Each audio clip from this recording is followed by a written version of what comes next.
Okay, honestly, I'm just going to jump right in. I won't be able to read the chat.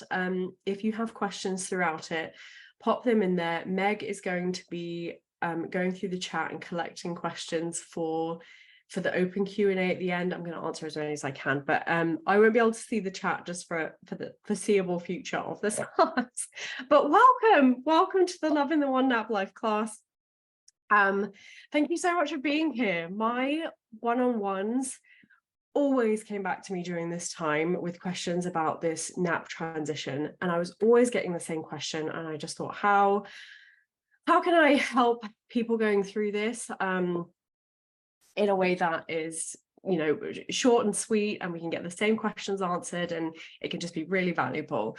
I'm going through it myself right now. My second born Isabel is, I was about to say 10 months old. No, she isn't. She's 15 months old. And we have been making this transition over the last 5 or 6 weeks, really.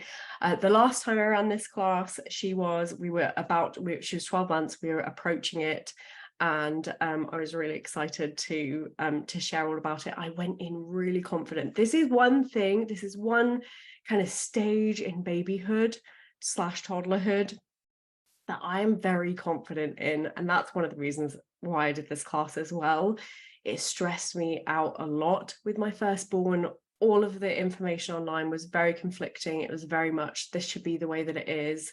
And I found it very stressful, and we made it, but it was a stressful process. And so as I coached other people through it, and now going through it myself, this is just something that I have found we've done it with a lot more ease.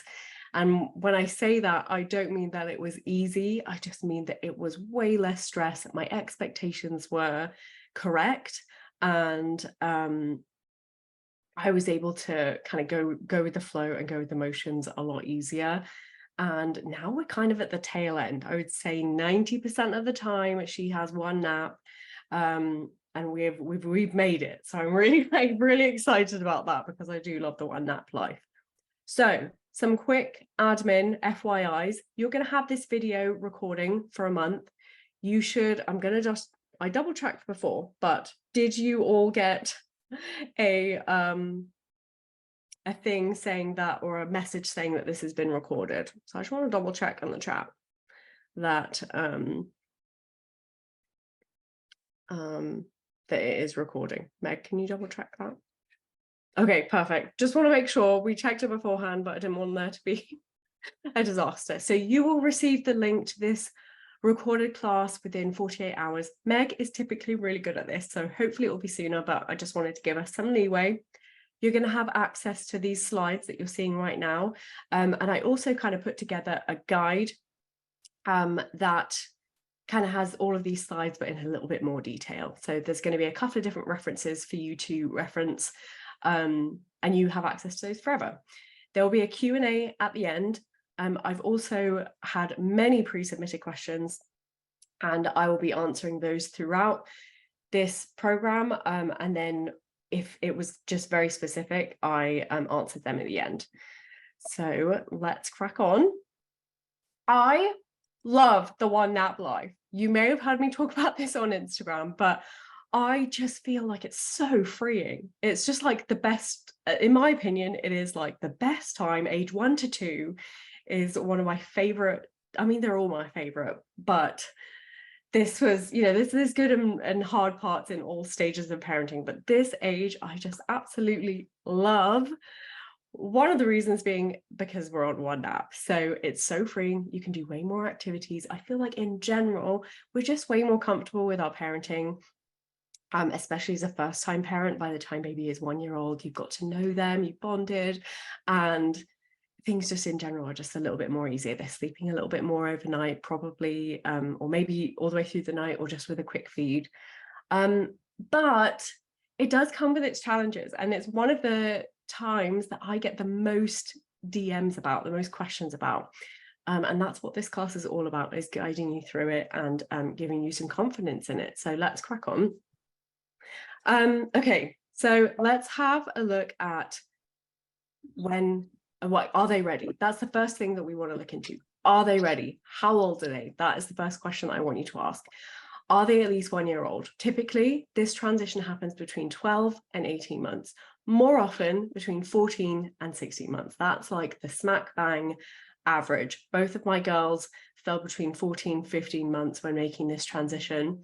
Obviously, there are going to be outliers. There's always outliers. I actually have a very close friend who her baby dropped down to 1 nap at 9 months and did absolutely amazing. And he is an amazing sleeper and always has been. But I think it's a lot to do with temperament. And then, of course, there's going to be an outlier on the other end where, you know, a 2-year-old is just like thriving on 2 naps a day. So, of course, there are outliers, but this is pretty typical. I would say 1 year would be the youngest that typically I would go for at this age, but around 14 to 16 months is pretty average. So let's look at the other reasons other than age. So number 1, if your baby is refusing naps for 2 or more weeks when previously they weren't refusing naps. So this can look like placing them down for a nap and they're crying, they're really upset when they used not to be upset when going down for a nap. It can look like them just chilling in their bed for an hour and a half or playing. But if this was previously not an issue, then that can be a sign that they're ready to drop to a nap. Number 2, if they start having short naps for 2 or more weeks when they previously weren't, this is something that this is something that can be a sign that they may need to have longer wake windows and something needs to change up during the day. Number 3, if they're fighting bedtime for 2 weeks or more. I say this one is definitely something that we experienced with Isabel. She was fighting bedtime all of a sudden when she didn't ever really before. I mean, she had her off nights, obviously, but that was something unusual that I noticed in her around this age, which made me think I got to change up her routine. And number 4, new early morning wakings for 2 weeks or more. So I say that because if they're already having early morning wakings, it's unlikely to be a sign that they're ready to drop to 1 nap. But it can be a sign that they are ready.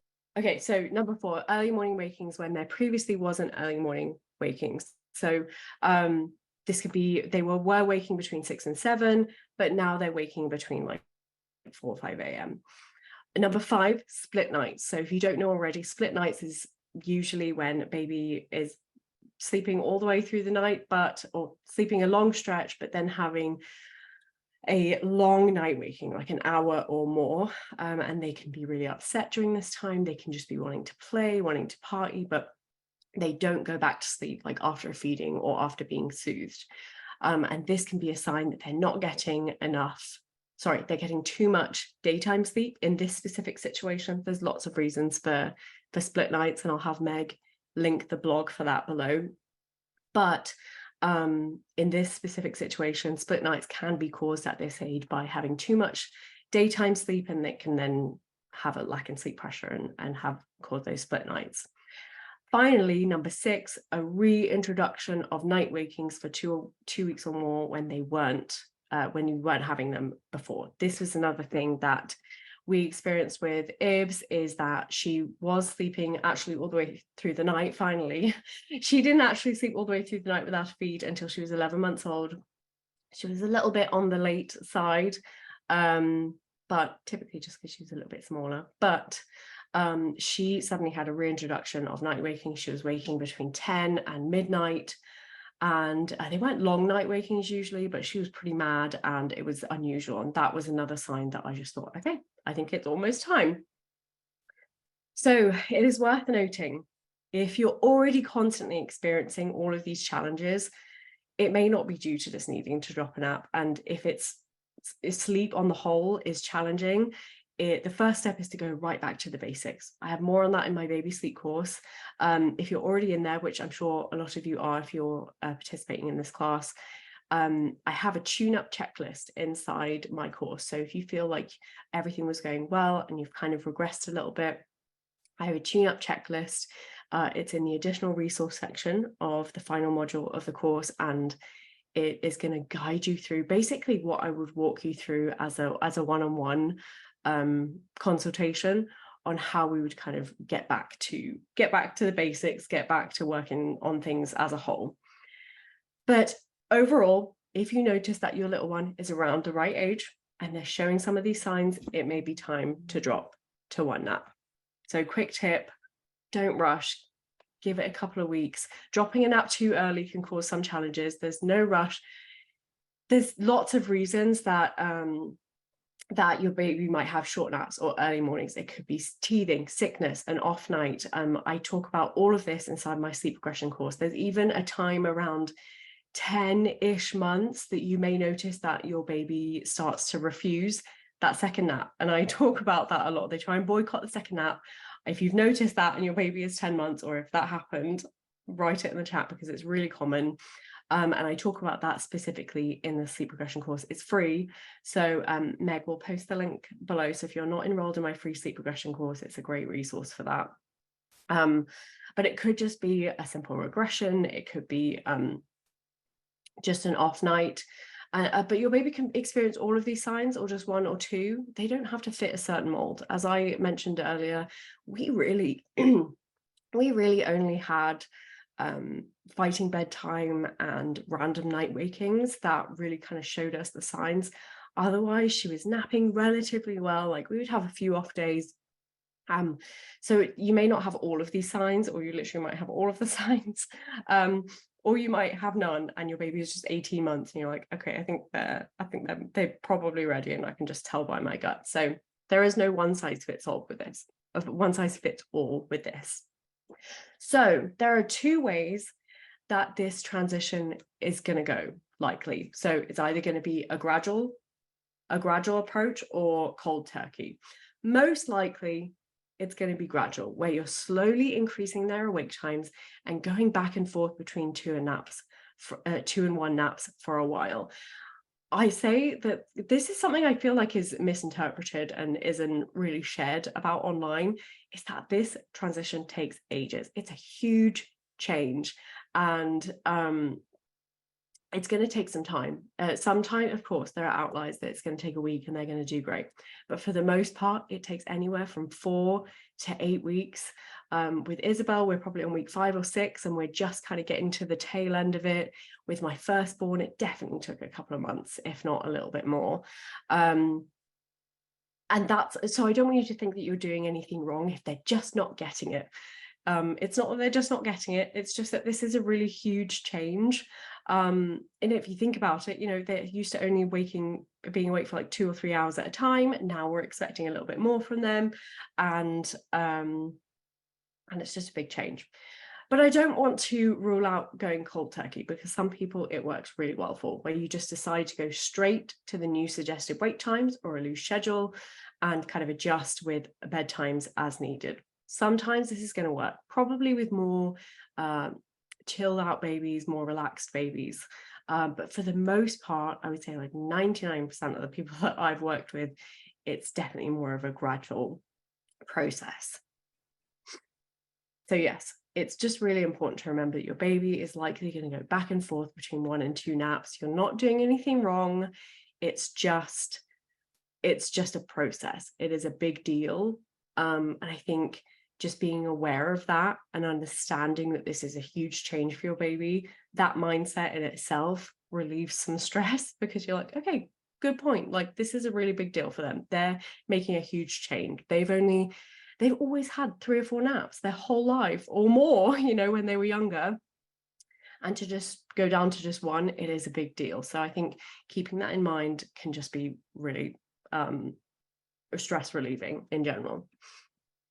So let me share some examples of how this back and forth may look. So first day, they wake up super early. You were going to try for 1 nap that day, but they wake up at 5, 6 a.m. or before 7 a.m.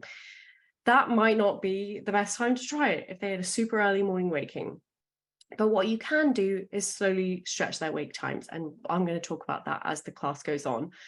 But if they're waking up early, that's probably a good sign that they'll probably need 2 naps, and it's hard to expect them to go the entire day with just 1 nap and make it to bedtime.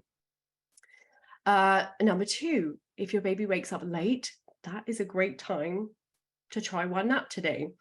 And that is honestly one of the big reasons why I don't promote waking your baby up at like 7 a.m. every single day. I know a lot of people love the schedule. If it's for work, that makes a lot of sense. But if you have flexibility with that, I don't think there is a need to wake your baby up at the same time every day. If you're in my classes, you'll know that I do appreciate having a wake time range. Excuse me. A wake time range, especially when you're getting on track with sleep for the first time. But once things are going well, just allow a sleep in when possible, because why not? You never know if they can surprise you. And those days are a great time to try for one nap. In fact, that is the days for both of my girls. Those are the days that I was like, I'm going to give it a go today. They slept till 8:15. I'm going to give it a go. And I will deal with the consequences of that later on. You also might find that they do great. You do one nap, they have 2 or 3 days on one nap and they're doing amazing. But by day 3 or day 4, they are so tired by 9 a.m. when they woke up at 7, and they need time to catch up. And that's okay. I want you to know that. And that's one of the things that I want to focus on during this class, is that wake windows and schedules, although they are invaluable and they're really helpful and they're something that I share and I promote, they are not hard and fast rules, especially during this time when a big change is being happened. So it's okay if they were doing amazing for 3 days on one nap, where they were awake for 3.5, 4 hours before their nap. They had one long nap and then they went to bed earlier. But you notice they wake up at 7 and they are just so tired by 9 a.m. Let them have a nap. It could be a short nap, that's fine. And that is actually another scenario. They could just have a cat nap and then one longer nap. But it's okay that the wake windows are really different. They could differ pretty drastically from, like, 2 hours one morning to 4 hours another morning. This is just a time where it can be very back and forth. And it's just important to think about it on the whole. Yes, they have done really well on one nap, but they also had one nap for 3 days in a row for the first time in their lives, and they're probably tired from it. So I think just keeping in mind their unique situation as an individual tiny baby, I guess they're not teeny tiny anymore, is just so important, and using your gut and your intuition with that. And again, they may have one short cat nap in the morning or the afternoon, and then one longer nap. And I'm going to explain how that would work later on. But these are how different days can look.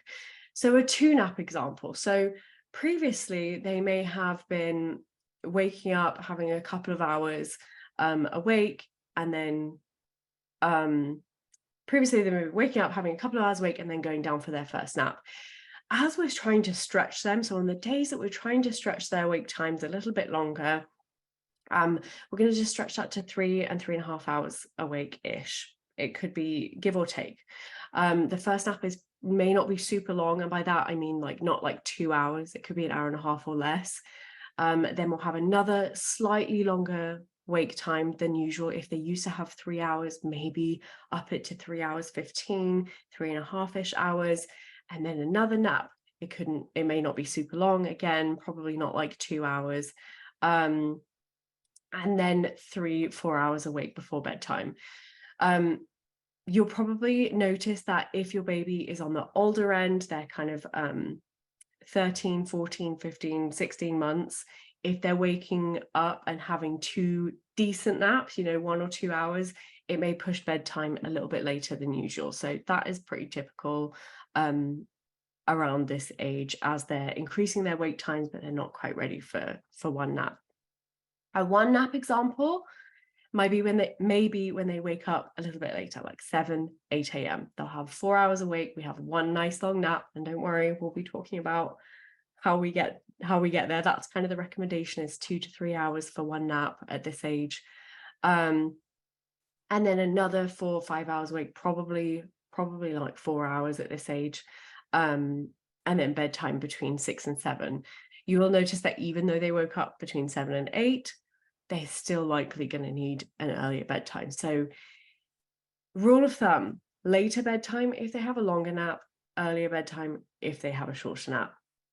Don't be afraid of the early bedtime, and that is going to be a common denominator in this whole class. So hopefully it won't annoy you too much. Okay, so here is the 14-month sample. So this is a free sample from my Wake Time Vault. You may have this already, but I have a Wake Time Vault where I have schedule suggestions for different scenarios and different ages. I think it's every month for the first year, and then every few months up until 3 years. And it just provides you a baseline. Again, I love wake windows. I think they're great. They're really helpful to have a baseline, but it is just a guide. But this is just for you to kind of screenshot and keep to yourself. You will have a download in the guide, and then of course in this slide. If you prefer to have a simple schedule, this is a great age to start that. If you're going to have a schedule, I usually think that when they're moving to one nap, this is a time where it can work really well. And this is kind of the basic schedule that most daycares will abide by at this age. They wake up between 7:30-ish. They have a nap around 11:30 noon for a couple of hours or even more.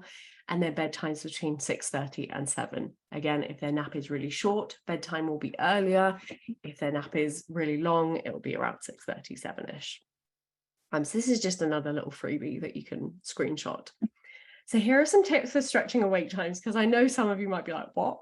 My baby will never be awake for 4 or 5 hours at a time. Some may do absolutely fine. I've definitely had babies that could just be out and about all day long. If you don't put them to bed, they would never sleep all day. But some babies will have a hard time stretching. So I think it's important to remember that, especially at this age, here, let me just get comfortable. I'm on my knees. Especially at this age, tiredness and being ready for a nap can look really similar to being bored. When they're like 12, 13, 14 months old, they're really excited about the world around them. They want to play. And sometimes just being at home, playing on the floor with the same old toys that they used to is really boring.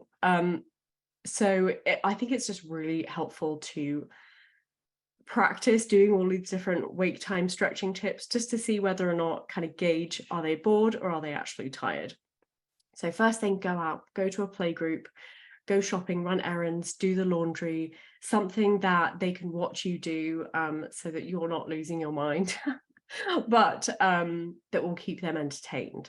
Honestly, my Isabel watches me doing laundry and she absolutely loves it. She even tries to help at this age. Take him to a play group. That honestly is one of the things that I did with my first.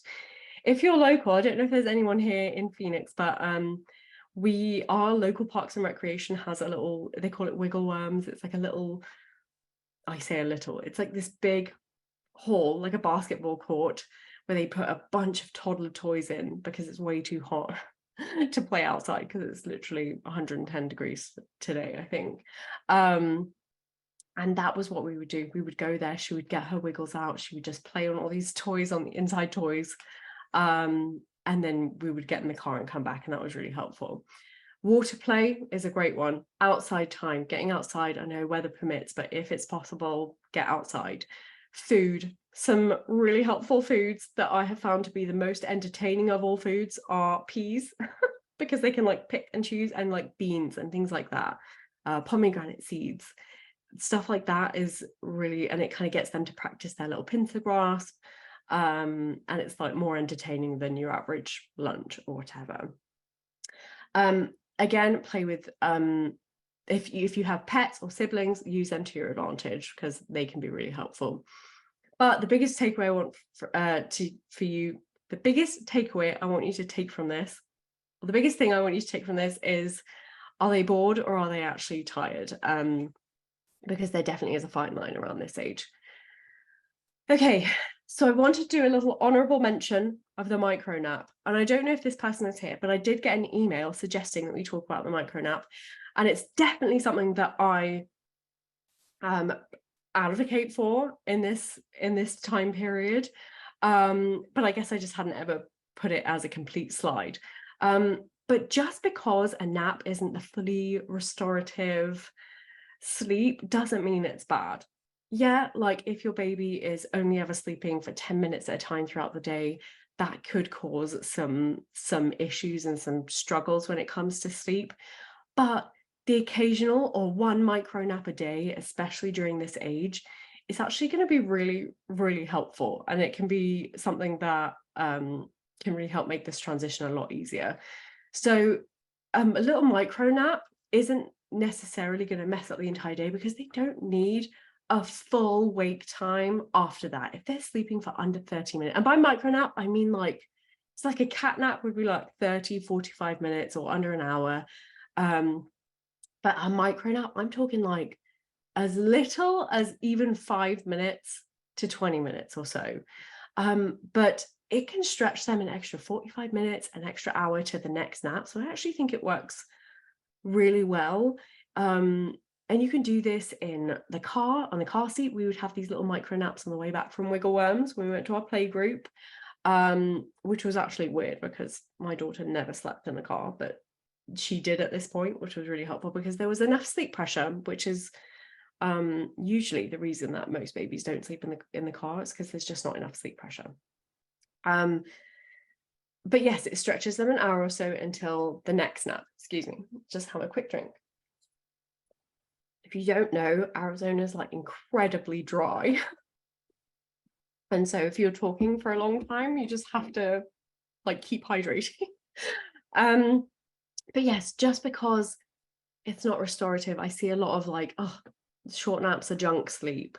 And, you know, that is overall, like over the course of many, many months, sure, it can be unhelpful. But yeah, don't be scared of a micro nap. They can be really helpful. Determining bedtime. So this is a quick question, a question that I've had a lot of messages about. And if you're inside my course or any of my guides, you probably know that I have a rule of thumb when it comes to bedtime. Bedtime is typically 12 hours from when your baby woke up for the day.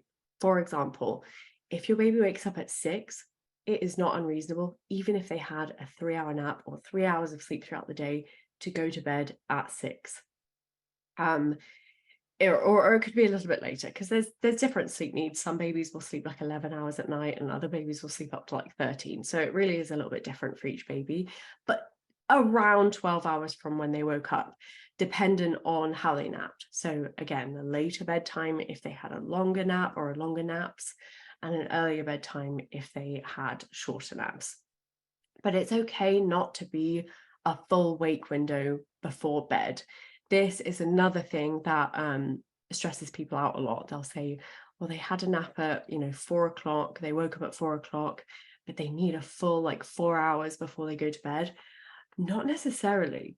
As in that first year, having the first wake time in the morning be the shortest, and then it gradually increases throughout the day, that's pretty typical. But as they move into one nap, as they move into toddlerhood, it is more likely that their longest wake time, their most full of life time, is going to be the morning.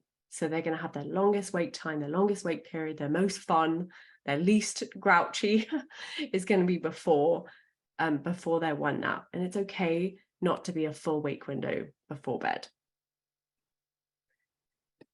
Okay, handling false starts. Okay, so quite often during this transition, your baby will have a false start. And if you don't know, if a baby has had a long time awake before they go to bed, or if they are just perpetually overtired, they will likely have a false start, which is it's basically when they wake up 45 minutes after bedtime and they don't want to go back to sleep. They will cry and treat it like a nap, and it's very, very common. And I wanted to talk about how I would handle it in this specific situation. So there's lots of different ways. I have a false start section in my course as well. But with regards to this specific situation, like if your baby woke up at 12:30 and refused a cat nap, a false start is going to be inevitable. It's unavoidable at time. You can do your best with an early bedtime. Sometimes that will do the trick, and you'll probably still notice a false start. In fact, I recorded this on my Instagram a couple of weeks ago, where Isabel had a very long wait time before bed, and and then I put her to bed early. It was like 5:45, but I expected a false start. I was like, she's going to have a false start, and she did. Within 45 minutes, she was up. But I managed to get her in bed early enough that she cried out for a little bit, she rolled around, and then she went back to sleep herself. To me, yes, it's technically a false start, but I was just like, yeah, I got it in time. Yes, she had a false start. Yes, it was unavoidable, but I think I got there in time. I got her to bed early enough that she was able to kind of get through it and get into a deeper sleep for the next sleep cycle. If you don't make it on time, that is also fine. And that has happened to me a lot during this transition. I have 2 children, so making sure that one gets to bed super early, sometimes I just can't, like sometimes it just doesn't happen. Practice the pause initially. When they wake up, pause, and they could go right back to sleep like it happened that initial time. But if they don't go back to sleep after 5-10 minutes, depending on what your comfort level is, offer feeding. I know that might seem like a backtrack at this age, but I often just feel like it's the best way to make them feel comfortable. Usually, if they've been overtired, they may not have eaten that well throughout the day. And I just always like to offer a feed. It gives me a peace of mind. It helps me to know that she is nice and full and ready to go back to sleep. And then you have 2 options. You can, one, go back to your sleep teaching method until they go back to sleep, or you can offer a reset. I did a little bit of both. Sometimes I would practice the pause. I would do a sleep. I would go back and do quick checks. Was my method of choice for 10 minutes, and then I was just like, you know what? She is awake. She is not going to go back to sleep. I could just tell. I just know. I offered her a reset, and that's happened multiple times. And this is what a reset can look like. You can bring them out to your bedroom and you can have quietly reading books. Excuse me. I'm just gonna wipe my whole. I am slightly sick still, so I am so sorry if I sound congested. But here is what a reset might look like.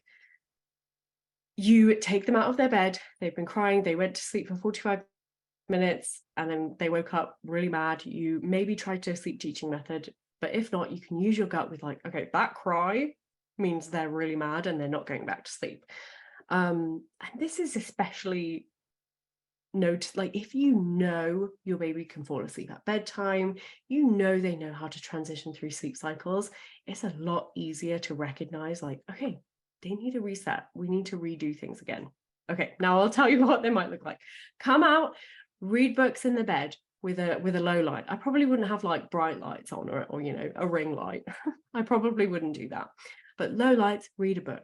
Sometimes I've even gone downstairs and given her some oatmeal because I knew she didn't eat very well because she was super overtired and fussy at dinner time. So I gave her some oatmeal. I gave her a bedtime snack. Sometimes it's just sitting and cuddling and having some quiet playtime. But then you just go and do a little mini bedtime routine and you pop them back to bed. This can look like just doing a cuddle, giving them some more milk or another feeding, nursing if you're still nursing, and then popping them back in bed. More often than not, they will go back to bed and they will sleep as they usually do. But that is how I would handle a false start in this situation. I know sometimes it doesn't seem ideal, but often I just find offering a reset reduces the stress that comes from a very angry, overtired baby after a false start.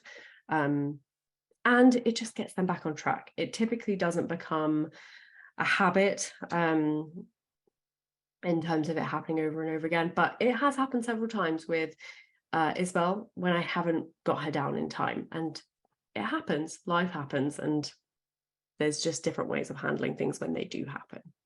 Okay, so in this next section, I'm just going to be going over specific challenges and solutions that I would suggest. So number 1, you were trying for a 1 nap day, but baby went down at 11:30 a.m. They did great. They had their longer wait time.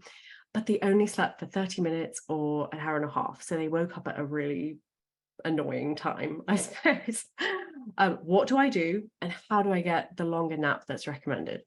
As I may have mentioned before, I think I mentioned it, this age, it's great to have like a 2-3 hour nap if possible. And it can be a bit longer as well. But 3-ish hours is always helpful. Option one, attempt longer naps with a sleep teaching method. This can take a few days to adjust. So what I mean by that is, so they most likely, so this is common for when you first drop to one nap, they're not used to sleeping more than probably an hour and a half. Like typically, if a baby's on 2 naps, they don't really sleep longer than an hour or 2 at once. So this is new, not only the longer wake times, but the longer nap, at once that they need. So it takes some time. Sometimes I would just say, give it some time. It can just take a few days to adjust. If you're just finding it's just not happening, they are not getting longer naps when they have one nap, this is where I would say use a sleep teaching method of your choice. And but it can take a few days. It's not an overnight fix. Here are some examples of some methods. So it could be as simple as getting your baby or getting your toddler. I keep saying baby, but they're kind of babies still. I still feel like Isabel's my baby. But cuddling them back to sleep, or even nursing them back to sleep, and just getting them or rocking them back to sleep, or holding them for an extra hour or so that they get used to sleeping a long period of time. That would be like something that if you're not wanting to do kind of like a sleep training method, this can be a helpful way to just get their bodies used to the longer wake time and then a longer nap. As they get better at that, you can then move on to you could do a gradual fade approach. You could do quick checks, which is typically that's with Isabel and with Lily. With Isabel, I've kind of done a mix of fading and quick checks, but or so you could go back and do quick checks after they've woken up from their 45-minute nap. Or you could, if they're just kind of like playing there, leave them be. If they're waking up and they're just playing, Isabel does this a lot. She'll wake up, she'll cry out for 5 minutes, practice the pause, always practice the pause. And then she'll kind of just play, sometimes for up to half an hour before nodding back off again.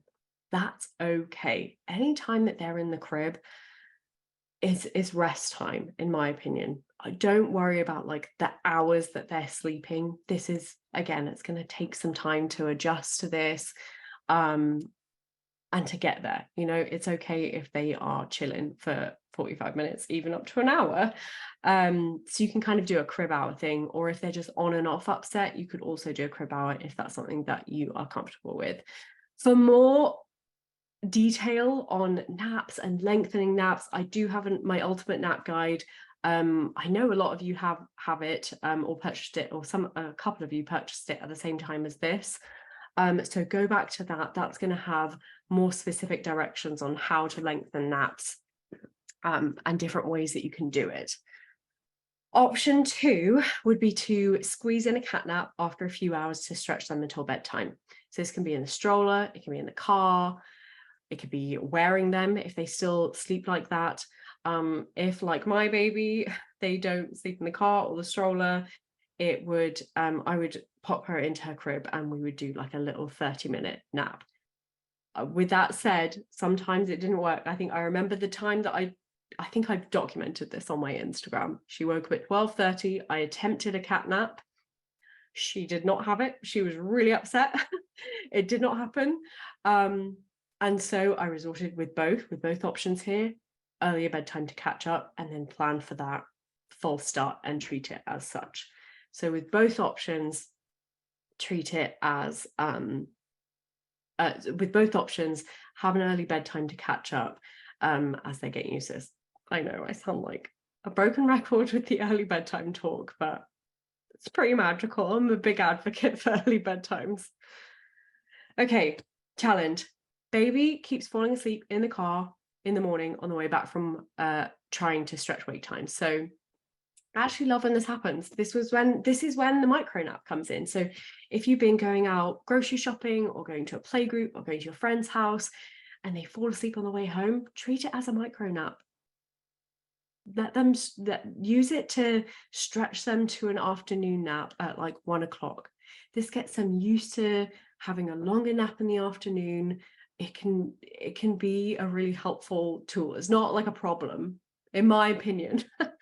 I used to be really stressed out about that when Lily would fall asleep on the way, because she never fell asleep in the car, so it was always a shock. I'd be like, what the heck do I do? Do I try and transfer? And in the end, I was just like, I'm just going to treat it. She's going to wake up after 20 minutes, probably. And then I'm just going to feed her lunch. I'm going to do, a little bit of playtime. I'm going to try and stretch her a little bit awake for an extra hour and a half, and then pop her down for a longer nap in the afternoon. So yes, treat it as a micro nap. Don't be afraid of micro naps. Okay, challenge. Having 2 naps is pushing bedtime later than 8 p.m, but baby just can't seem to handle or tolerate 1 nap just yet. So this is another really common DM that I get all the time. Like, it's pushing bedtime really late, but they're just not ready. And I had this with Isabel for probably a good month before we moved to 1 nap a day, before we even attempted that. I capped her naps, and I hate waking the sleeping baby, but sometimes it is really helpful. So you can cap 1 or both naps. Sometimes, and this depends on babies, but more often than not, I find that capping the first nap of the day to, like, by capping, I mean start with an hour and a half. If they typically have 2 hours in the morning, start by capping at an hour and a half or an hour and 15 or just 1 hour. It doesn't have to mean like having them have a really short nap. As your baby can tolerate more wake times, they might wake up naturally after 45 minutes. That's great. That way you can kind of have one longer nap, 1 shorter nap.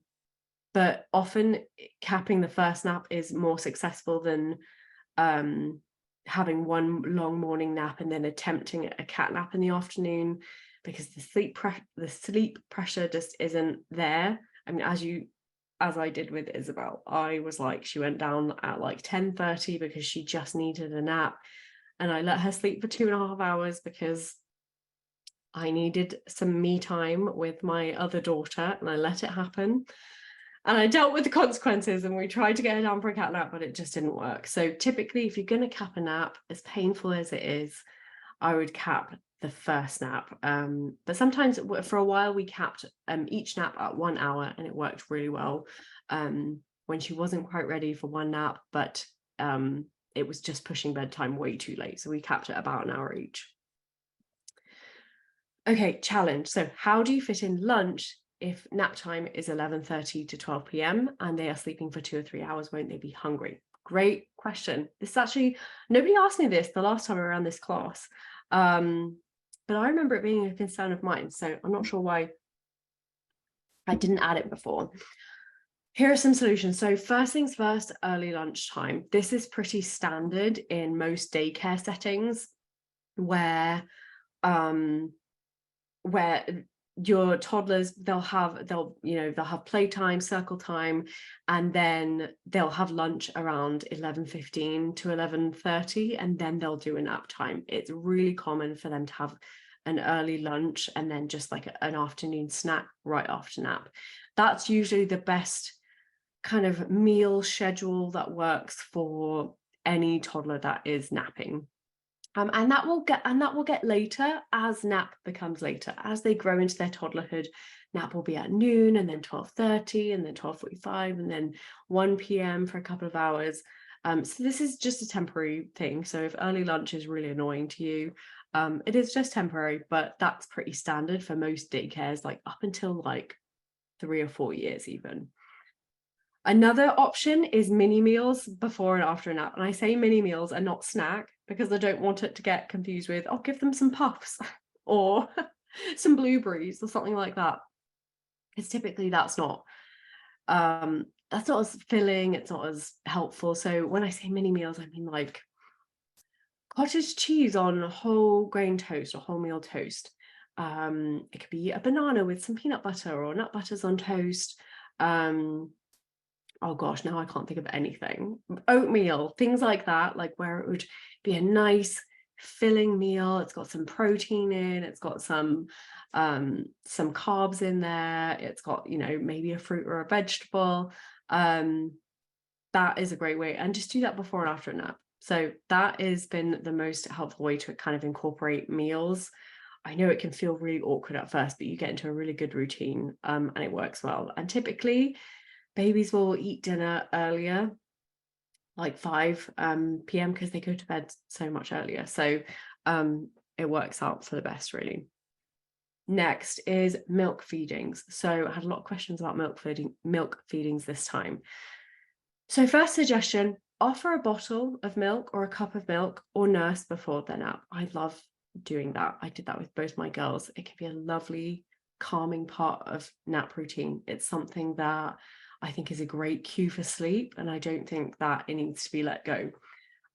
If your baby is not having a bottle anymore, you can have milk with meals right before bedtime, right before their nap. You can have milk with meals. I know a lot of nutritionists suggest that. Some babies drop drinking milk altogether after one. They're just like not interested, and they'll have cheese and stuff like that instead. Others don't. But yeah, I actually love it as a part of a pre-nap routine. My Lily actually had a bottle. I know that that's not like the recommended thing. So this isn't like this is more like a personal story that I'm sharing rather than a professional recommendation. I know the recommendation is to drop bottles at 12 months. It just never really felt right to me.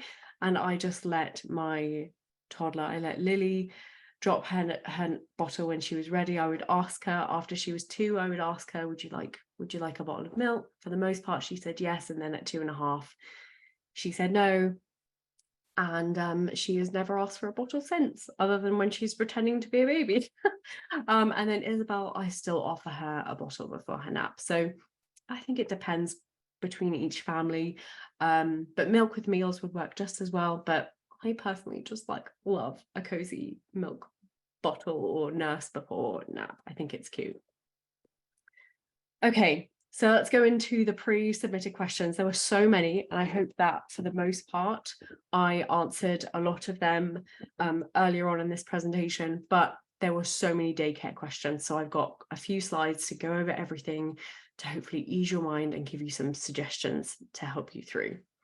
So a lot of you may know this, but daycare or nursery, they often drop to one nap at 12 months. It's typical that nap time is between 11:30 and 12:30. They'll do the early lunch, as I mentioned earlier, and it's just the general rule of thumb. I know at least in the US and in England, I think for the most part, at least from what I know, but I don't know about other countries. If you're from somewhere else, let me know if that's standard procedure. But it's pretty standard at this age, and it can be annoying because sometimes at 12 months, they're not quite ready. So my first suggestion is ask your daycare provider. Some daycares can be really accommodating. They want your baby to sleep well as much as you do. They don't want a fussy baby. They don't want a fussy toddler. So if you're able to make some kind of temporary adjustment, they know it's temporary. Often, if you ask, they will be accommodating. They'll have standard procedures. Obviously, there are like rules in place for safety and things like that. But in terms of being flexible, just ask. I had like probably 6 messages from my last class that I ran saying, I'm so glad that you told me to ask my daycare because I didn't think about even doing that. And they were really accommodating for the couple of months that we needed baby to have a cat nap, you know, before the afternoon nap. So it can just be really valuable to just ask. If your daycare is just very rigid and they can't do that and they just have the same for everyone, don't worry. There are lots of things that we can do. First things first, guess what I'm about to say.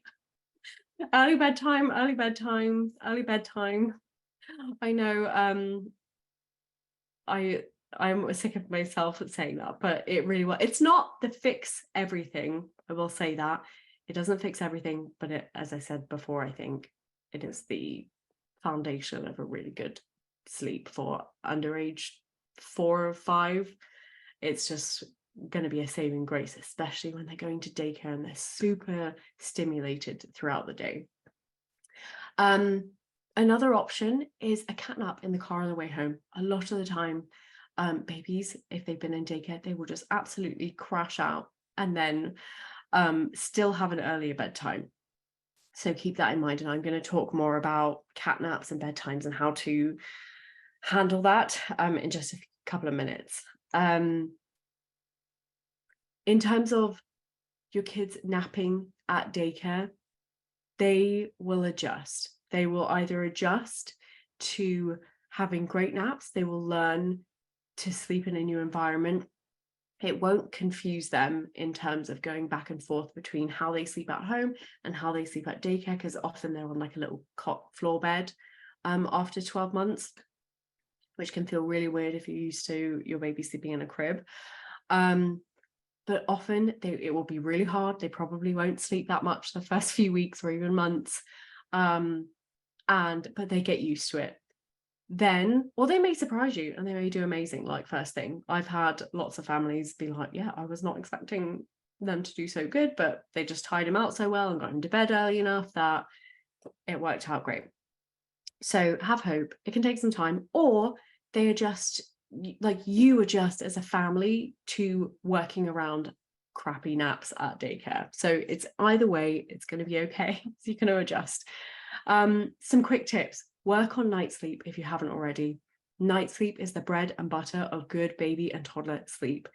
If you haven't started working on independent sleep initiation at bedtime, this can be a really helpful tool. Most of you probably have already worked on that. And if you're experiencing regressions, like I said earlier, go back to the basics. My course has a tune-up checklist. And have that foundation set.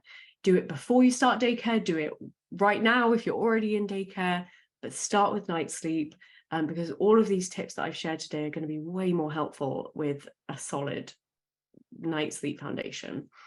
Allow sleep-ins and catch-up naps on the weekend. If you happen to have a unicorn toddler baby that will sleep in on the weekends, allow it. If they have 2 naps when they're home from daycare, if they have 2 naps on weekends, or if they have really long naps on weekends, allow it. Let them catch up. That is another joy of teaching your baby how to initiate sleep and how to transition through sleep cycles, is because it allows them the opportunity to catch up when sleep is not in their or our control.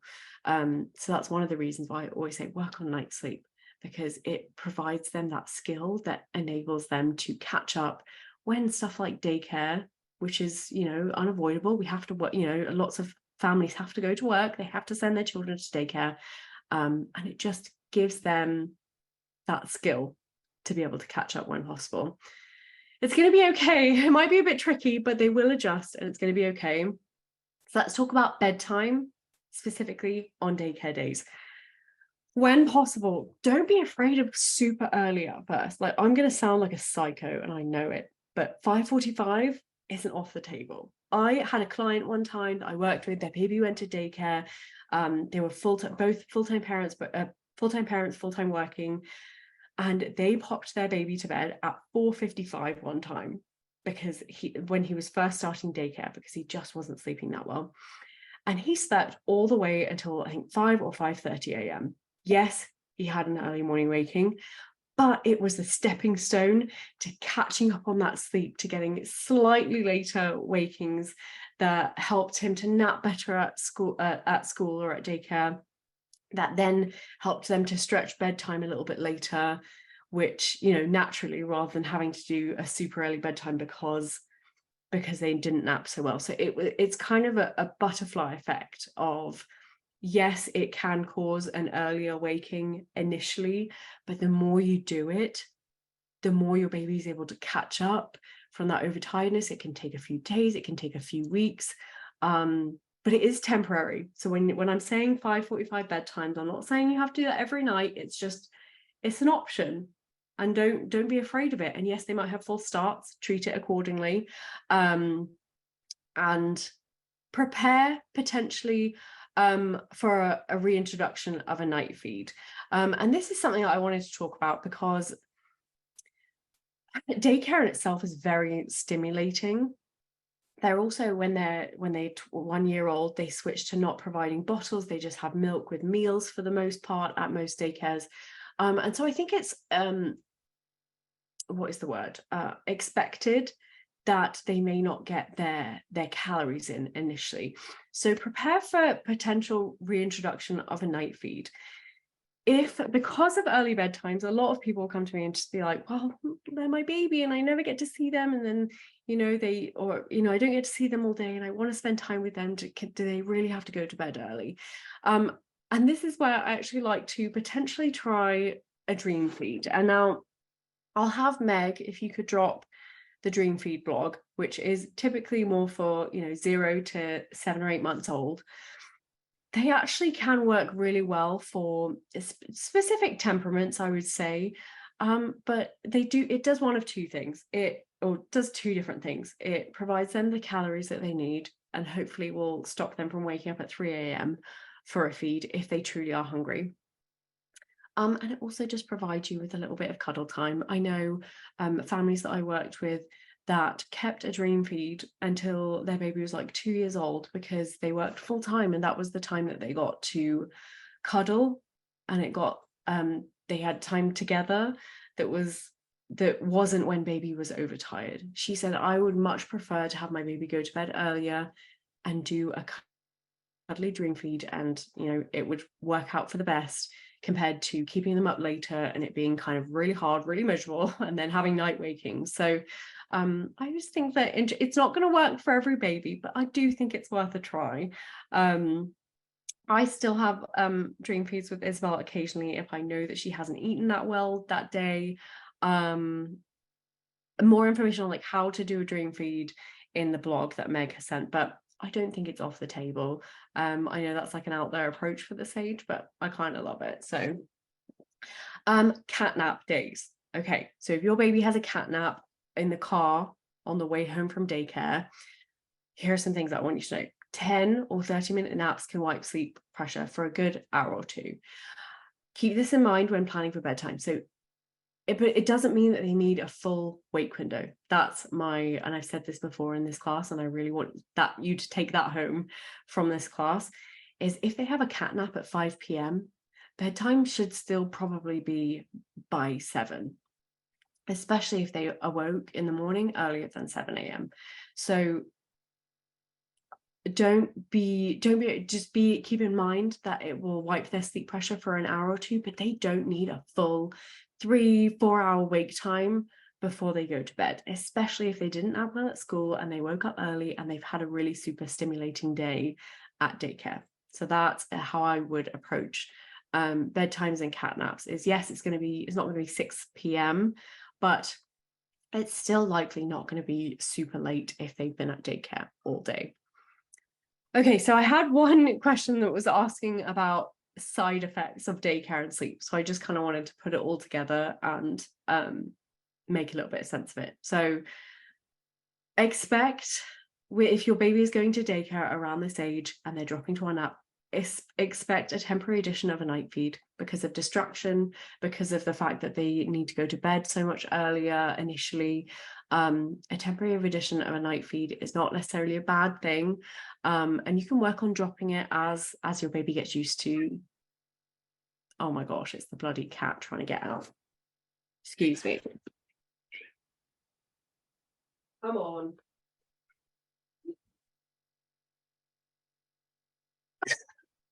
Moving on.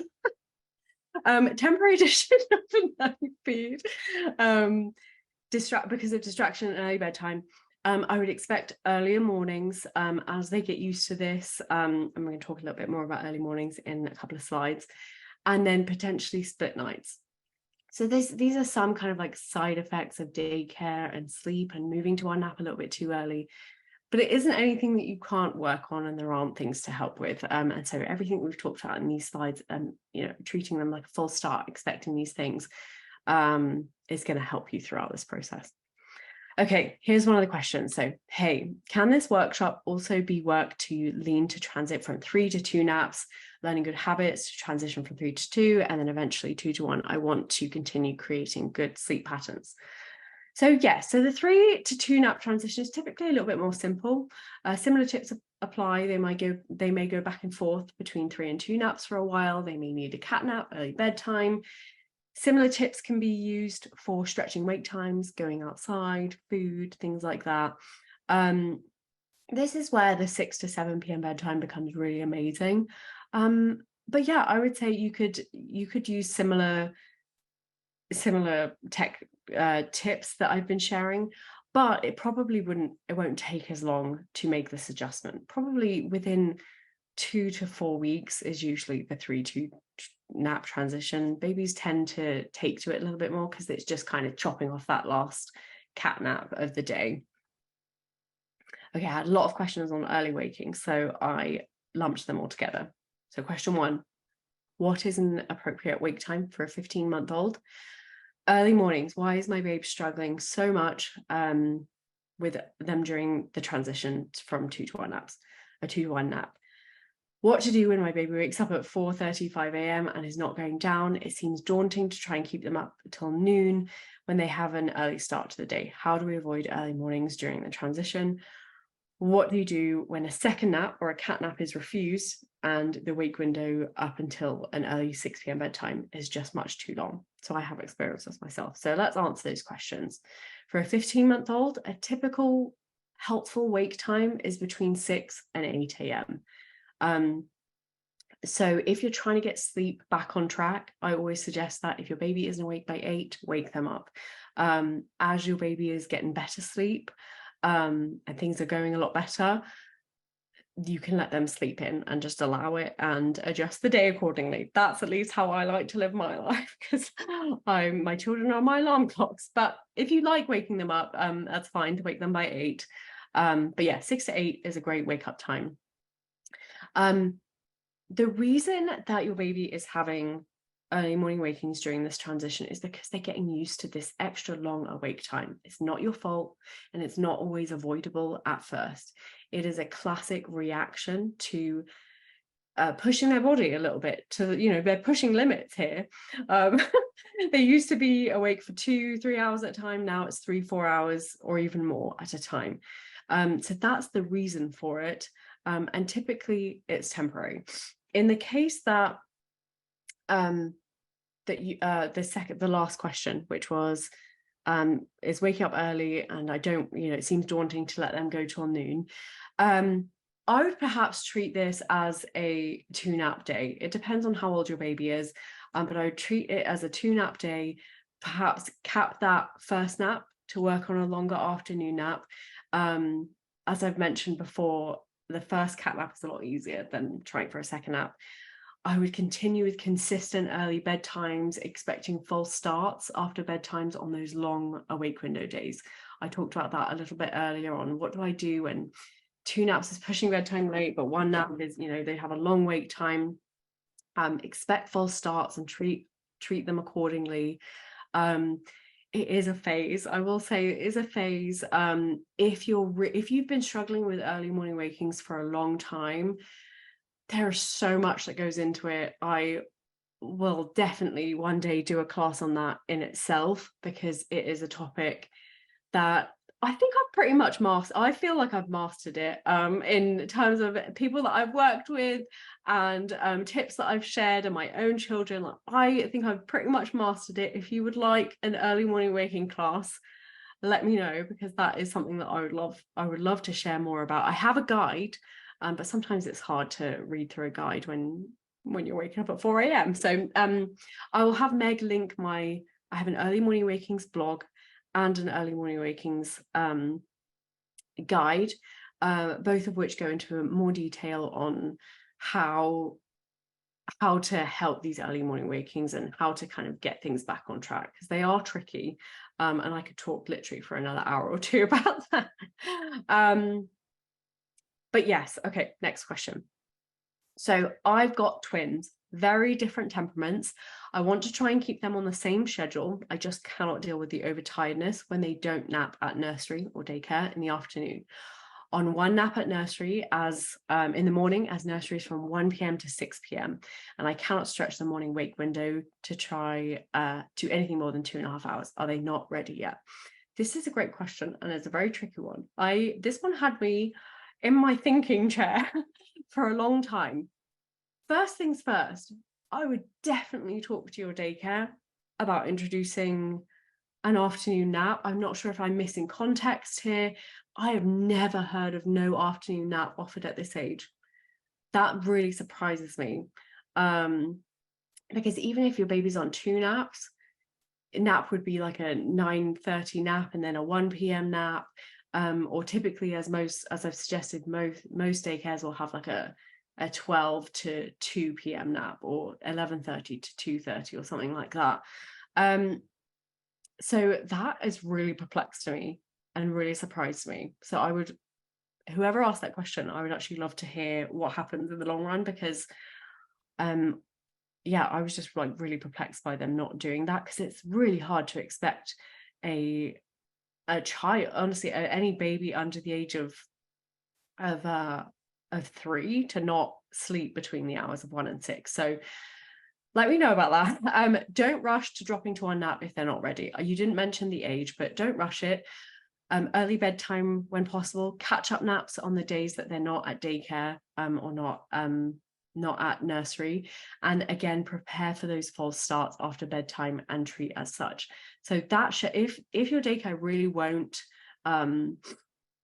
if possible, the ideal situation would be to have a morning nap like 9, and then even just have daycare offer like an afternoon cat nap, even if it's just half an hour, just to kind of stretch them later on. So that's probably what I would suggest earlier. And then as they get older, try and get a decently long nap until the very last minute before you have to take them off to school. But yes, I would prepare for a full start and bedtime and just treat as such. But that one was a tricky one. My 12-month-old is having one nap at nursery, he's refusing the morning one, as they do offer it to him because FOMO, classic. Should I transition to one nap at home too, or should I stick at 2 naps for now? He goes to nursery 3 days a week. Thank you. You're welcome. I would 100% stick to 2 naps at home for sure. This will allow for catch-up time and adjustment time during this transition. I actually think if babies are going to daycare, what is the word? Oh my gosh, I've lost my train of thought. If baby's going to daycare part-time, then it actually can be an aid in the 2 to 1 nap transition, because it kind of forces a 1 nap day for 3 days in the week, and then you can kind of catch up and adjust on the days that you're home. So no rush in moving to 1 nap at home. Allow him to catch up, and it should work out well. Do you have any tips and tricks for how to get a nap in when taking baby on day trips? The 1 nap in the middle of the day is making it difficult to do day trips now, and I'm unsure what the best way to do naps while out and about is. Okay, so I feel like you're not going to like my answer, but I'm going to do my best. But with my personal sleep philosophy, the cozy baby sleep philosophy, I will always suggest the 80-20 rule. 80% of the time, stick to your routine, stick to what works, do what works for your family, and 20% of the time, live your life. Go to grandma's, go to the beach for the day, go on a day trip to the museum all day, and accept potential consequences of that, be that night wakings or an early morning waking or bedtime being difficult, or having a fussy baby. Just kind of accept those potential I don't want to say consequences, because it's not always a bad thing. You live in your life, but just accepting that it might cause some issues that night or that day, I think just provides a lot of freedom. Just being like, I know it might be bad, but that's okay. I'm just going to get right back onto it when we come back from holiday, or when we come back from the museum. Tomorrow is a new day, and live your life. With that said, morning trips, I feel like, are just the best for babies and toddlers. This is why I love the 1 nap life, because you get the morning trip, you can come back, they nap, you can chill, unless you have a child that doesn't nap anymore. aka me. um but especially if they'll take a good nap in the car on the way home. I've had friends and family members and followers that have taken trips to the beach for 5 or 6 hours. It's been an extra long wait time. Their baby is crashed out for an hour on the way home, and they've done an early bedtime, and it's worked out well. So it's not to say that you can't like have day trips. It's not to say that you can't do these things, but I personally live by 80-20 rule. And when I say that, I'm working on doing it a lot more. I have 3 trips coming up this year, and I'm not very good at that. Usually I probably do the 95-5 rule, because I don't know, I think the pandemic or something made me nervous about traveling, because I had a baby right in the middle of the pandemic, so it like stressed me out. So I've just never got into the habit of doing loads of stuff. But I have a lot of followers and clients that are way more adventurous than me, and I'm working on being more 80-20. And that is definitely what I suggest. So here is some final encouragement before we go for the live Q&A for the people here. Regressions can happen at this age. So if things are going backwards, it's okay. Don't stress out too much that you're doing something wrong. There is so much growth and change at this age. And it's to be expected, typically around 10, 12 months. If you're struggling with this, I highly suggest that free sleep regression course to kind of get you through it and to help you understand what's happening, and to relieve any stress behind that. Number 2, don't fixate on wake times and numbers. I know I love wake times and wake windows. I think that they can be invaluable in having a baseline and knowing, okay, this is what's average for this age. I'm going to keep that in mind. But don't fixate on wake times and numbers, because things are going to go back and forth at this age. There is so much change. To expect it to be exactly the same every day, I think is unfair. It's unfair on you, it's unfair on baby, and it's stressful. I'm not about stressing about wake windows. That is not what my wake window suggestions are for. They're to give you a baseline to work towards as you're using a little bit of your intuition, as you're using sleepy cues, as you're taking into account how your baby's week has gone and what they may need. So it's a much bigger picture than just wake times and wake windows. And so please don't stress about that. I understand that this might take some time. Don't overcomplicate it. Don't stress about it. Don't expect perfection, and don't compare yourself to other families that it's worked amazing with. Sometimes babies will just click right into something, and other times it will take a little bit of adjustment. Both of my babies have taken time to adjust, and I know what the heck I'm doing when it comes to this. So keep that in your heart and in your reminder if you're ever struggling during this transition. Remember, if you're struggling, if you have days where you're struggling, it will get better. The routine for 1 nap a day is like the most predictable, it is the most easy, it is the most flexible once it's settled down. Once you get there, it's going to be a lot more chill, and it pretty much stays on 1 nap for another 2 years. So just life becomes a little bit more stable and predictable. So keep that in mind.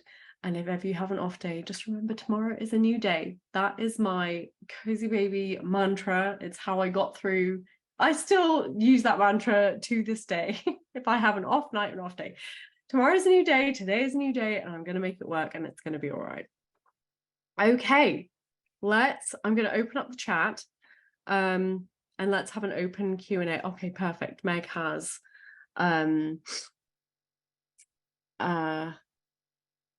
oh, there's only one question. Is there only one question, right? Maybe just double check. Oh, perfect. Okay.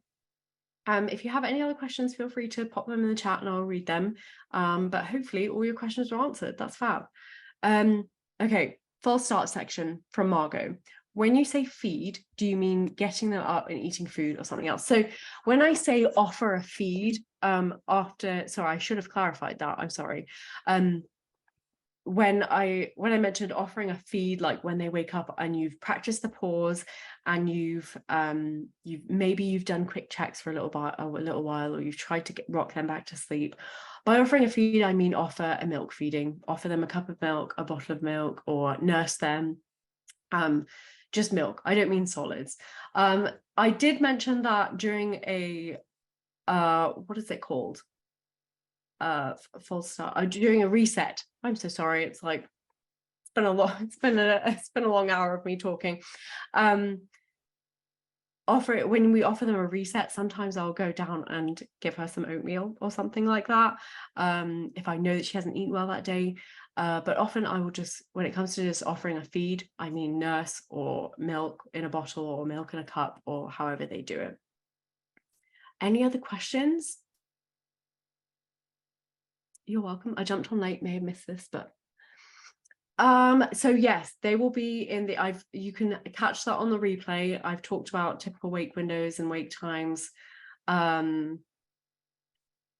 have a whole section that you can screenshot that is perfect for this age, so that will be in your materials that you'll get in the email. What is suggested total sleep time for a 12-month-old? I'm assuming you mean 12 months, not 12 years. So typically it's between 12 and like 14 hours ish, 11 to 12 hours overnight, and then 2 to 3 hours is typical for a nap. So it wouldn't be 14 hours consolidated. But that's give or take. There are going to be some babies that sleep 10, 11 hours overnight and they only nap 2 hours max. They may just have lower sleep needs. A higher sleep needs baby may sleep 12 to 13 hours overnight and then have a 3-hour nap, or a 2.5 to 3.5 hour nap. So in terms of total sleep time, it's split up between a nap and night sleep, but it's going to be an average between like 13 and 15 hours of sleep total at 12 months old. Okay, let me just grab. Okay, Anush. My baby falls asleep while nursing at night and has become accustomed to this. She expects this every night, waking now. Any tips to stop this? Yes. So I have a baby sleep course that will guide you through, depending on your baby's age. I have one for ages 4 to 18 months that will guide you through teaching your baby how to fall asleep without nursing. And there's lots of different ways to do this. It's not just one size fits all. It's not just making your baby cry out. There's a lot of different ways that you can do this in a way that makes you feel comfortable. And my course guides you through setting them up for the day, teaching them how, working on bedtime, which is really the most important part when it comes to teaching your baby independent sleep. And sorry, I was like trying to move my what is it called? I don't know, my mouse, but down here. Anyway, and it will help. So once she's learned how to do it at bedtime, her night wakings are going to drop off naturally. You won't have to necessarily work on sleep training overnight. My main focus is bedtime, and then I do also have a night waking and night weaning section as well. But then once you've completed that, once you've gone through working on bedtime and independent sleep initiation, that's where this class today will become most helpful to you, because once we're on a solid sleep foundation, things are a lot more smooth sailing. Okay, daycare question. My son is 13 months and the daycare nap is late, 1 to 3 p.m., which leads to a long morning wake time. Would early bedtime still be the recommendation, even if he is waking at 3 p.m.? Also, if he has had an early morning wake and then falls back asleep in the crib, what does that mean? Overtired, undertired? So honestly, the first suggestion for early morning wakings, I always suggest to feed and pop back down. I think that is the first foundation to encouraging a later wake time. And that's probably what I would personally work towards if I was in your situation and I knew that my baby was going to have a long wake time before they weren't going to have a nap till 1. I would work on early morning wakings and helping them get back to sleep and wake up a little bit later. When you say he wakes up early in the morning and then falls back to sleep, does he sleep in a lot later? Or does he, is it just like an extra 15 minutes or so, which is fine, honestly. I think even just stretching them a little bit day by day to get used to waking up later can be helpful. In terms of if an early bedtime is necessary, think about it like this. If your baby has had a very long morning wake time, they're still going to be really tired from the day. So that's where I would use the what time did they wake up in the morning, how long was their nap, and that having that to help me determine bedtime. So if he woke up at, so he usually wakes before 6 a.m. around 6 a.m. on his own. Okay. So yeah, 6 a.m. to 1 p.m. is a very long wait time for a 13-month-old. I would 100% still suggest an early bedtime, and then use some morning lengthening tips by, honestly, tip number 1 is feed and pop back down, and work on a later morning so as they can hopefully get less of a wake time and slowly catch up. And then as baby wakes up later, as you're working on these early morning wakings, it's a snowball effect. They will be able to make it longer, they'll nap better, and therefore they won't need to sleep as they won't need to go to sleep as early. So the snowball effect, it takes a few weeks. Early morning wakings is not ever really a quick fix situation. But early bedtime and feeding when they awake is one of my first suggestions that I talk about inside my guide. And I have a blog as well with tips for early morning waking. Sometimes it's just one simple thing that will help. Okay, 5 minutes left. Do I have any other questions? Okay, perfect, Courtney.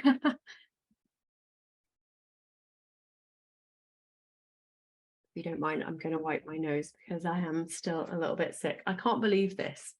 I had my last class, I was sick, so I was like, I have to rerun it because the recording, I'm so congested. And I haven't been sick in like 2 months. And then here it is again. Okay, well, if nobody else asks a question in the next minute or so, I will go ahead and close up. You will definitely be receiving oh, I'm so glad you found it useful. When you say feed and pop right back down, do you mean feed with milk or food? Milk. So yes, I should have clarified that. Maybe I will update that on the slides before I send it out. But when I say feed, I mean milk feed. Sometimes during a false start, if during a reset, I will give them an actual physical food snack. That isn't my immediate go-to. I can usually just use my intuition and decide whether or not I'm going to take her downstairs and do that, depending on the day. But yeah, when I say feed and pop right back down, I mean milk feeding or nursing if you're still breastfeeding.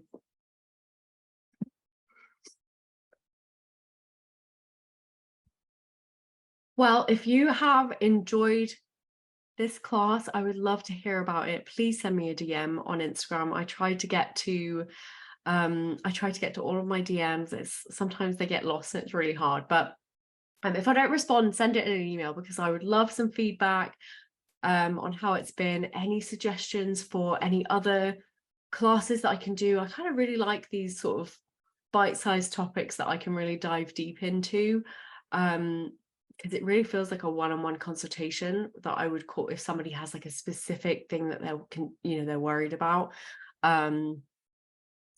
It just feels really good to be able to explain things in detail. All right. Well, thank you so much for coming. This has been great. I would love to do it again. You will receive an email in the next 24 to 48 hours with all of the materials, with a reference guide, PDF slides, links, all of that stuff. Let me know if you have any questions via emails. If you have questions or suggestions for improvement of this course, I am happy to help with all of that. And I hope you have a great rest of your day. Thank you so much. Thank you for being here.